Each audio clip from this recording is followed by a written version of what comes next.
Welcome, everyone. Thank you for joining us today. I'm Theresa Marentette, CEO and Chief Nursing Officer of the Windsor-Essex County Health Unit. For those of you who are awaiting test results for COVID-19, you can now obtain your results online. Please check the Ministry of Health's online portal or the link on our website. Please note that at this time, our health unit staff will continue to follow up with you directly to provide your results. Please remember that while you are awaiting your results, you must remain in self-isolation. Overall, 6,199 individuals have been tested for COVID-19, and of those tested, 856 tests are pending. I will now share the most current case counts. There are 48,500 confirmed cases of COVID-19 in Canada, and 14,856 cases in Ontario. Chatham-Kent has 75 cases, and Sarnia-Lambton has reported 178 cases. Michigan now has 38,210 cases, with 8,679 cases being in Detroit. Today, we are reporting 581 cases of COVID-19 in our community, an increase of 12 cases from yesterday. 41% of our cases have occurred in long-term care homes, including both residents and staff. 159 cases have been resolved. 23 people remain in hospital. 17% of our cases are between the ages of 50 and 59 years, and 23% of our cases are 80 years or older.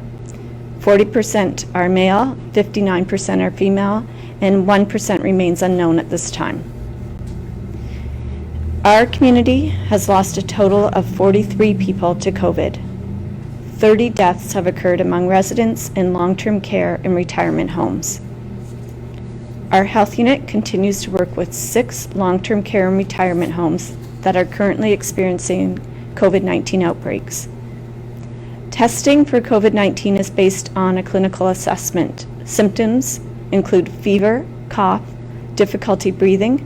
However, other symptoms may be present, such as being extremely tired, falling, nausea, vomiting, chills, headaches.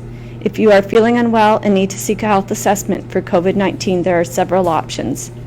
Complete the online assessment tool available at ontario.ca, contact Telehealth Ontario, or call your primary care provider for a phone or virtual assessment. They will be able to guide you in next steps, including contacting public health or attending an assessment center.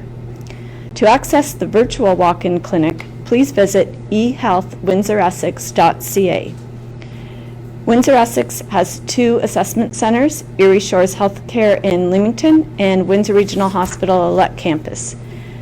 Please note that testing is available for people who have symptoms of COVID-19. Please continue to visit WECHU.org for the most current information and case counts. I will now turn it over to Dr. Wajid Ahmed, our Medical Officer of Health, for further updates regarding COVID-19.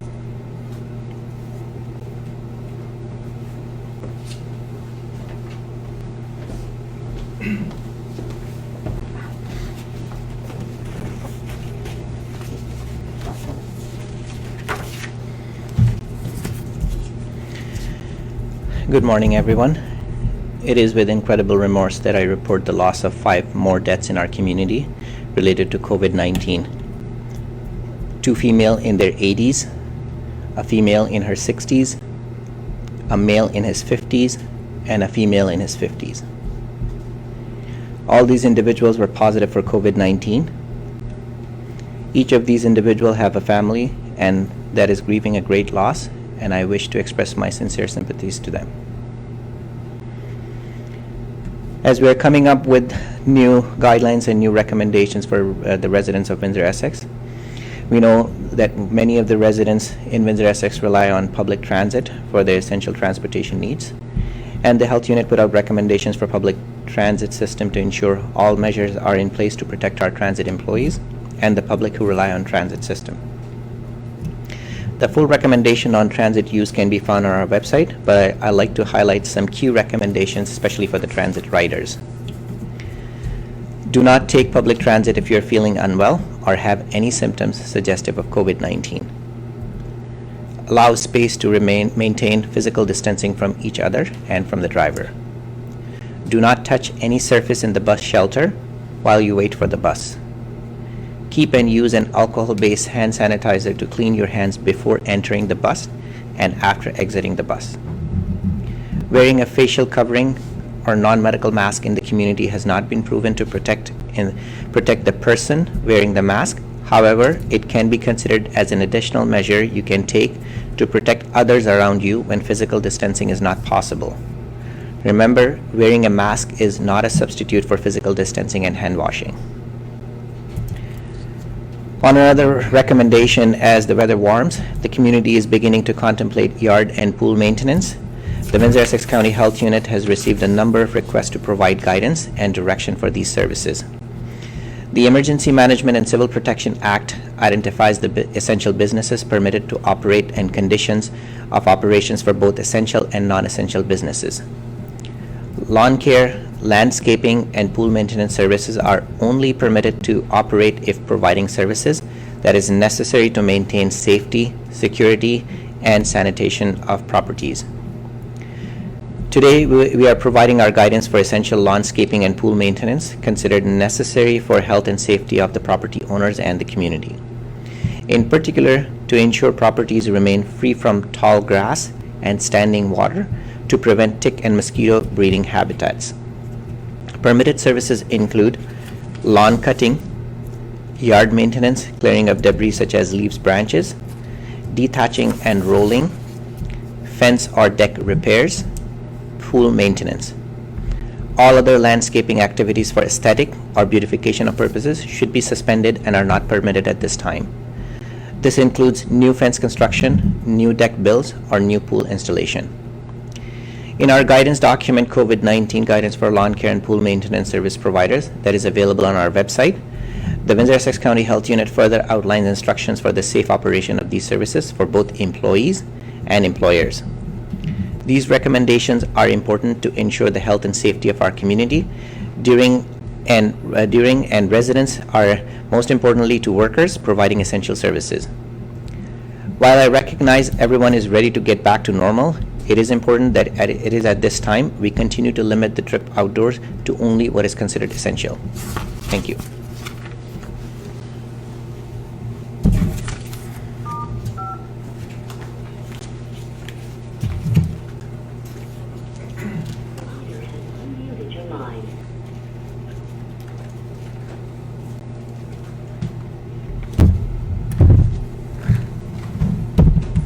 Start with questions from the media. We'll start with CTV. Yeah, just playing off your transit line, just curious, when it comes to ridership, should Transit Windsor provide hand sanitation for riders as soon as they get on the bus, that kind of thing? So we put out a recommendation and responsibility on both, and I think it's a lot easier for the riders to have that available in their pockets for their own safety, especially when they're getting on board the bus and exiting. Having something that's installed by the transit system, that's a possibility too, but I think given it does require a different infrastructure, so I think I would leave that decision to them to make a call, but as a rider, I think they should take that appropriate precaution for their own safety. Any questions from AM 800? Yes, I was just wondering, I've seen a lot of comments online, saying that the media are adding to the hysteria of, everything that's going on by reporting the updated numbers daily, both in deaths, sadly, and in the number of cases. And people are saying, people die from the flu, people die from this and that. So I guess, can you just give us, a reason, if we must, on why this is different and why this is a much bigger deal than the regular seasonal influenza? So first of all, it is different than regular influenza for various reasons. First of all, the most important piece is the mortality that is associated with that. The number of people that die from influenza is very different than how many people are dying with COVID-19. The fatality rate when we are looking for influenza, it's anywhere between 1 and 2%. But what we are noticing from our COVID-19, even locally, it's close to 4%, which is concerning, and which is like double the number of deaths that we are talking about. With flu, there's a lot of natural immunity in the people too, and not everyone develops that severe consequences with flu. Our body has seen flu before, and they have the antibodies for it. With COVID-19, our body has never experienced this virus before, so there is no natural immunity against it, and that makes it very different. And I know, like, people can be on different sides. Some can be more scared than the others, and some can be can go on the opposite and thinking that, oh, it's just normal. It's not normal. When you're looking at the statistics around the world and how many people are dying, and even people who are dying in our community, those are all real people, and those are all individuals who otherwise would have lived a normal life, especially the younger ones when what we're talking about. So I think it is almost concerning that these deaths doesn't mean anything to anyone. It does mean to us, and it does mean to the families who are losing their loved ones. So I think we should be respecting them, and the need for information is there. We are trying to be as transparent as possible to provide the information in a timely manner, and people can make a decision on their own whether they feel that it is useful for them.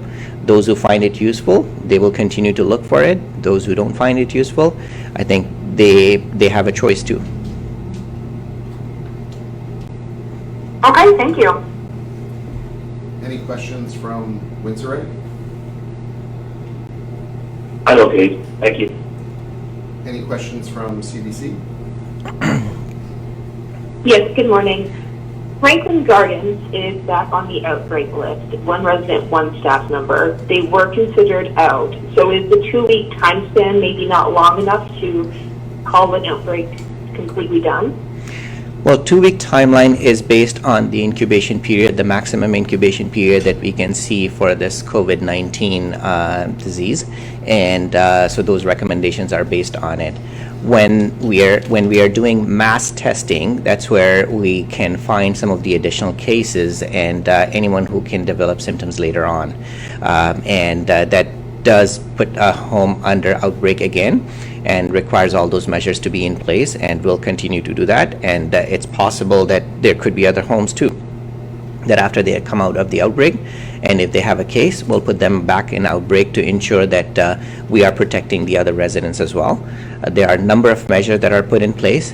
Some are proactive measures and that are currently being implemented, but it's unfortunate that despite all those measures, because COVID-19 is very contagious, people still are getting infected, and I think we'll continue to monitor that. And as new homes come under outbreak, we will notify the community, and we will work with the homes to manage the outbreak as soon as possible. You know, if those cases, I'm sure during the contact management, were they got COVID from being inside Franklin, or if it was community contact yet? It's hard to say at this time. Obviously, the residents that are in the facility, they're not going outside. No one's coming inside. The only people that are going back and forth are the healthcare workers. So that's why we are focusing our attention to them to make sure that we are doing a good contact tracing to identify the potential source of them contracting the disease, and that's been our focus with all the long-term care homes as well. Okay, thank you. Any questions from the Windsor Star? Yes, good morning. Did all 5 of the individuals who passed away die yesterday, or could it have been a few days before? So we do use a cutoff timeline just for the sake of communication at 8 p.m. the night before. So any deaths that are reported between 8 p.m. till the next 8 p.m., so those are the ones that we are reporting. So all 5 deaths that we are reporting were up to last night, 8 p.m. Okay, thank you. Any questions from Blackbird? Yeah, sorry, I think I missed, was it female in her 80s? Could you just go over the ages of the deaths again? So we have 2 female in their 80s, 1 female in her 60s, 1 male in his 50, and another female in her 50s. And were these people, do they have any other underlying health conditions? Well, obviously, the almost all of them had underlying health condition, except for one, the 50s female. She was being investigated for a number of things. Other than that, everyone had some kind of underlying health condition.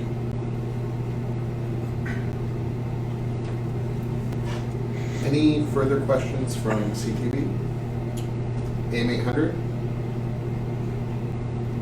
Windsor, Yeah, sorry, just, okay. just piggybacking off Maureen's question. So if all of the people had underlying health conditions, is COVID-19 listed as the cause of death or like a contributing factor, or how does that work? So when we're really looking at the cause of death, what happens with any kind of underlying condition, such as a cardiac condition or a respiratory condition, it makes the body weak to fight off any infection. What the mode of death or cause of death for it with COVID-19 is typically pneumonia or ARDS that gets into the lungs, and that makes it very difficult for a person to breathe. And at the end, they may need some kind of assisted ventilation or ventilator support. When the body is weak, if they have a cardiac condition or if they have a respiratory condition, it makes it even harder. And so that's why it is a contributing factor, but cause of death is typically listed as COVID-19 because that's what it precipitated all that condition. Okay, thanks. Any further questions from Windsor? No, thanks. CBC? No, thank you. Windsor Star? No, thank you. Blackbird? No, thanks. Thank you. Thank you. Hmm?